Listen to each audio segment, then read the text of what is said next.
Muchas gracias, presidente. Gracias a esta comisión por invitarnos a esta comparecencia.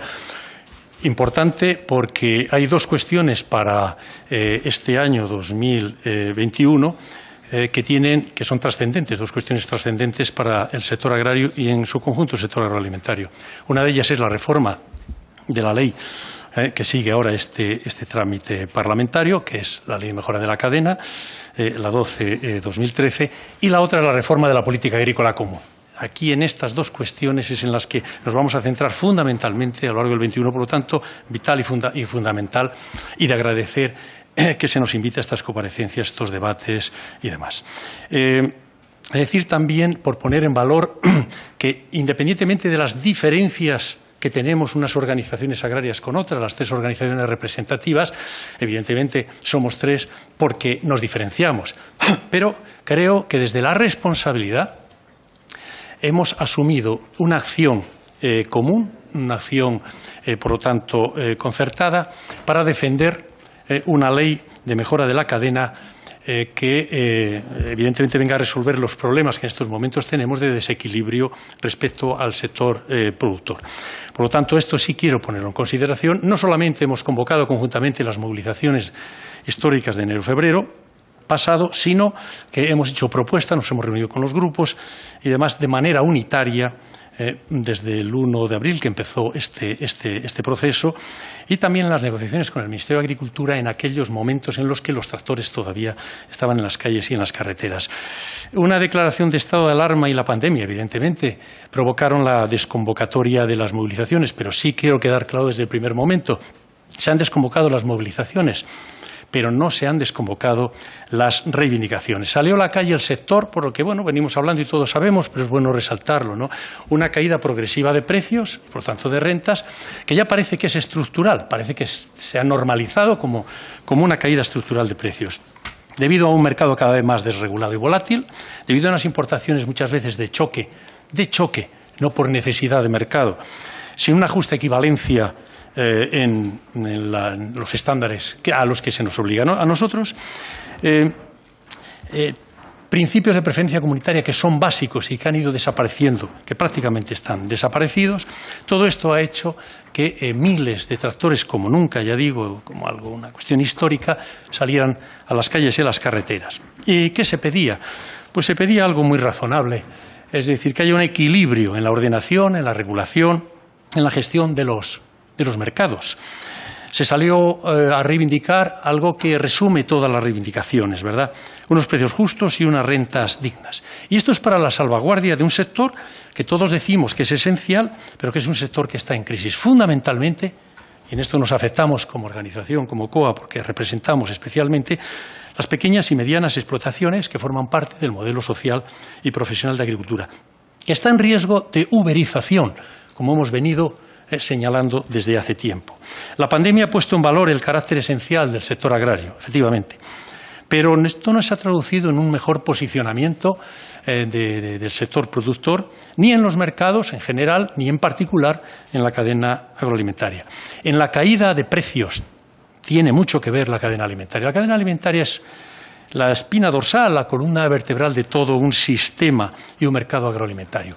Por eso, porque es tan importante y fundamental, es necesaria su regulación aquí, en España y, por supuesto, en la Unión Europea. Porque la salud es lo primero, no hay duda, pero la alimentación también es lo primero. No debe de haber duda tampoco. Está gravemente desequilibrada, este es el problema, y está desequilibrada porque hay una posición de dominio y un abuso, en muchos casos, de posición de dominio de la gran industria y, sobre todo, la gran distribución frente a la posición más débil, que es la de los agricultores, el eslabón más débil. Como consecuencia, pues no se reparte el valor que se genera en la cadena de manera equilibrada.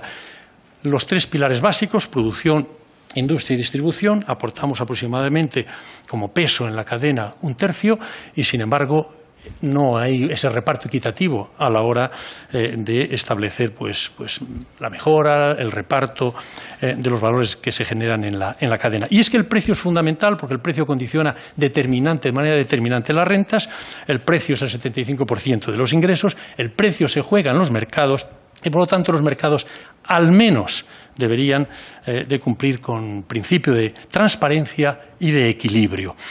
Esta necesidad regulatoria es la que llevó a la aprobación de la Ley 1213, ya hace 7 años, y que entonces la valoramos como insuficiente, pero muy necesaria, tal como la valoramos en este momento, claro, como imprescindible, necesaria. Era un nuevo paradigma, una nueva cultura, la que se pretendía poner en funcionamiento, en marcha y reconocerse en las relaciones comerciales agroalimentarias. Un nuevo paradigma y una nueva cultura. Ahí, desde nuestro punto de vista, está en la clave. Regulaba, como sigue regulando, algo que es fundamental en la cadena, quizás lo más importante de todo, y es la relación contractual. Los contratos de compraventa, que dan seguridad jurídica, que dan transparencia, no lo resuelven todo, hay posición de dominio en esta relación contractual, sigue habiendo relación de dominio, pero hay más transparencia, más seguridad jurídica y esto favorece, evidentemente, a los más débiles. Por eso, evidentemente, estamos a favor, claramente, de la contractualización, que hay que avanzar al máximo porque también tiene sus carencias. La prohibición de prácticas abusivas, el régimen sancionador, el Observatorio de la Cadena, importantísimo, la Agencia de Información y Control Alimentario, que también se reguló, el Código Voluntario de Buenas Prácticas Mercantiles, que también se reguló, por lo tanto, muy importante, imprescindible, y que ha ido marcando camino y que ha generado, como digo, un nuevo paradigma. Pero claro, después de 7 años en vigor, queda mucho camino todavía por andar, ¿no? Hay empresas, hay sectores que todavía no formalizan los contratos obligatorios en la compraventa de los productos. Bien es verdad que ha habido un avance muy significativo en sectores, sobre todo de frescos y perecederos, también en sectores como el vitivinícola, que han avanzado considerablemente, más allá de los lácteos, por supuesto, que ya llevaban un camino de contractualización mucho más importante que los demás. Se siguen imponiendo los precios unilateralmente a la baja en muchas ocasiones. Los periodos de pago a 30 días para los productos perecederos se nos siguen discutiendo y seguramente se discutirán aquí desde la industria y además como si nosotros tuviéramos la obligación de financiar parte de la campaña de las industrias cuando hacen su transformado, pero un tomate es un producto perecedero, sea para consumo en fresco, sea para la transformación. Pero si es para la transformación, quien tiene que financiar esa operación no es el agricultor también, que ya financiamos la nuestra, sino la industria transformadora. Hasta esto se está cuestionando en muchos casos. El Código de Buenas Prácticas nos preocupa porque, siendo algo voluntario, todavía una parte de la distribución no lo ha suscrito. Y otra parte que sí lo ha suscrito no lo cumple a la hora de la verdad, no cumple los acuerdos que alcanzamos en el seno del Código de Buenas Prácticas. Nosotros sí lo hemos suscrito. Nosotros estamos por la regulación de los mercados, claramente. La ordenación, la regulación, la ordenación, pero también por los acuerdos voluntarios. Si hay un acuerdo voluntario, no hace falta regularlo de otra manera. Eso es muy importante. Por lo tanto, la autorregulación. Estamos por ello, por eso lo hemos suscrito, por eso vamos a seguir insistiendo en que debe de potenciarse. Pero otros tendrán que responder por qué no lo han suscrito o por qué no lo cumplen. El buen trabajo de la Agencia de Información y Control Alimentario, a pesar de las limitaciones de recursos y competencias, lo tenemos que poner también sobre la mesa. Y el escaso compromiso de algunas comunidades autónomas que han mirado a otro lado a lo largo de estos años sin cumplir con sus obligaciones. Porque la venta a pérdidas en determinados ámbitos es competencia de las comunidades, la cuestión de las calidades, los etiquetados, etcétera, etcétera. Y no se ha cumplido. Y ahí tenemos otra asignatura pendiente y ahí tenemos que insistir considerablemente que no solamente la Administración central, que sí, y por supuesto, sino también las comunidades autónomas. Nos preocupa, evidentemente, la sentencia del Tribunal de Justicia de la Unión Europea de octubre del 17. Esto llevó al Gobierno a modificar la Lord Coming y ahora mismo, desde nuestro punto de vista, se hace inviable atacar la venta a pérdidas. Es muy difícil que se pueda jurídicamente atacar a través de la Lord Coming esta venta a pérdidas. De ahí que en esto hayamos retrocedido. Y de ahí que nosotros insistamos en que vuélvase de nuevo a intentar regular, desde nuestro punto de vista en la ley que ahora está en trámite, la venta a pérdidas. Siempre con una argumentación, y es el que no se pierda valor en la cadena, que no se destruya valor. En ningún caso puede afectar a los consumidores, esto lo sabemos perfectamente, pero la ley 12/2013 no tiene por qué afectar a los consumidores, no es el ámbito es la regulación de la cadena. ¿Algunos objetivos se consiguieron con las movilizaciones? Sí, Quizá los más significativos, el contenido al respecto del Real Decreto 5/2020. Ya dijimos entonces, se incorporó a la 1213 y ya lleva unos meses, evidentemente. Pero ya dijimos entonces que no era tampoco suficiente, pero era muy necesario. De nuevo volvemos a apelar a la cultura de la contractualización, a la cultura de fijación de precios, a los nuevos paradigmas. El artículo 9c establece la fijación de los precios en los contratos y que uno de los factores obliga a que sean objetivos a emplear los costes de producción y que estos sean en base a criterios imparciales y que tengan como referencia datos de consulta pública. Esto es importantísimo. Hace falta esos datos de consulta pública, esos criterios imparciales, pero es muy bueno que esto aparezca y que se refleje como tal. Y de la misma manera, el artículo 12 tercero, que establece para evitar la destrucción de valor. Hay que hacer lo posible por evitar la destrucción de valor. ¿Cómo se hace? Bueno, esta es una manera. Hay más ideas, evidentemente, ¿no? ¿Cómo se hace? Bueno, pues evitando, claro, que se haga compra a pérdidas, pagando al inmediato anterior unos precios al menos que cubran los costes de producción. No es tanto, que al menos cubran los costes de producción. Si solo cubren los costes de producción tampoco tenemos mucha salida, pero al menos los costes de producción. Parece razonable, ¿verdad? Entendemos que también es muy positivo que se hayan agravado infracciones como la del no cumplimiento de los contratos y otras cuestiones. Desde nuestro punto de vista no hay que dar marcha atrás en esto. Entendemos que este paradigma, esta nueva cultura de contractualización, mira para el futuro, mira hacia un equilibrio y una transparencia responsable. No mira para el pasado como mira la especulación o el abuso de posición de dominio imperante todavía, sobre todo por parte de la gran distribución y la gran industria. Se dice que la realidad del sector, la realidad del mercado, se va a imponer. Que el papel lo aguanta todo, pero el mercado acaba imponiéndose. Porque es muy tozudo y acaba imponiéndose. Nosotros decimos, bueno, será muy tozudo, pero entonces, ¿para qué estamos? Los legislativos y los que representamos, evidentemente, intereses del sector, ¿para poner orden o para resignarnos ante el desorden imperante? Porque lo hay. ¿Nos resignamos? ¿Que el mercado gobierne o que el mercado sea gobernado? Estos dilemas hay que resolverlos, ¿verdad? Vamos a permitir que se siga pagando por debajo de los costes de producción, como en muchos casos sucede, para que se aprieten cada vez más los agricultores y las agricultoras el cinturón y que no lleguen a ser ni siquiera mileuristas. ¿Vamos a seguir pagando por debajo de los costes de producción? ¿Cómo sostenemos las pymes, las pequeñas y medianas empresas que representamos? Somos autónomos, profesionales, pequeños, medianos, pero en definitiva formamos parte de la economía social. ¿Cómo mantenemos nuestras explotaciones, nuestro tejido social y nuestro tejido productivo? Nosotros lo que decimos es que hay que mirar para el siglo XXI, que ya estamos al inicio de la tercera década, no para el siglo XX, como algunos parece que siguen mirando. Cada vez más costes, cada vez más exigencias, pero cada vez más ajustes en nuestros precios. Esto no tiene futuro. Si este es el futuro, no lo tenemos. Nosotros no lo tenemos. Se dice que esta ley es inaplicable. Pues no es cierto. También se decía esto de la Ley 12/2013 y sobre todo en el tema de contractualización, que se llegó a criticar en el sentido de que se metía donde no debía en cuanto a la libertad de mercado. Hombre, en cuanto a libre competencia, libre mercado y demás. Nada menos que el tema de la contractualización, que es una cuestión de ordenación. Bueno, ahora se dice lo mismo con esta ley. Sí se ha cumplido en una cierta medida, aunque queda camino por andar, la 12/2013, y esta también, si se dota de medios, también se puede cumplir y se debe cumplir. Son reacciones, son resistencias al cambio de paradigma de aquellos que están cómodos aprovechándose de esta situación de posición de dominio. Lo entendemos, pero evidentemente no podemos de ninguna manera aceptarlo. Se dice también que se encarecerán los precios al consumidor.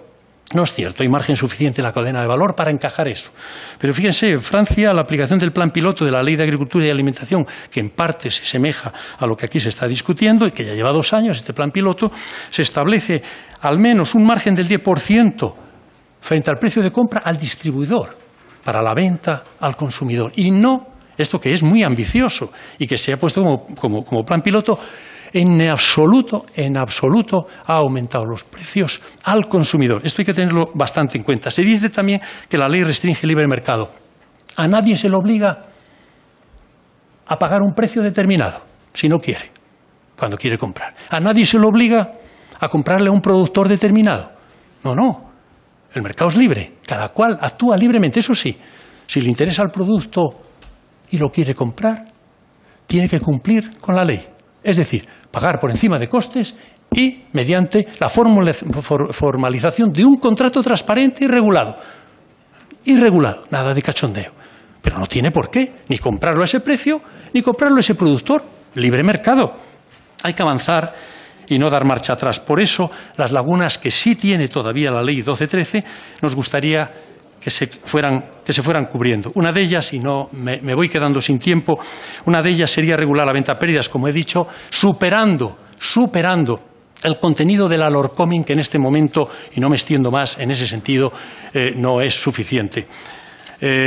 También me gustaría dejar claro que la venta a pérdidas, que puede hacerlo en base al artículo 12 tercero, la gran distribución, porque puede hacer venta a pérdidas siempre y cuando ese riesgo empresarial no lo traslade al resto de los operadores de la cadena. Esto es una ingenuidad, porque no es realista. En realidad, si hay pérdida de valor, toda la cadena pierde ese valor y se acaba repercutiendo siempre a los eslabones más débiles. Queremos que se incluya el canal Horeca, queremos que se reconozcan todos los costes de producción, no solo los costes efectivos, queremos que haya una regulación de registro oficial electrónico de contratos, queremos ampliar, y esto es fundamental para nosotros, esto sí que es importante, ampliarse las funciones del observatorio de la cadena y establecer muy claramente en la ley el compromiso de elaboración de índices de precios y costes que sirvan precisamente de referencia objetiva y pública para la fijación de precios en los contratos de compraventa. Y eso lo tiene que hacer la Administración,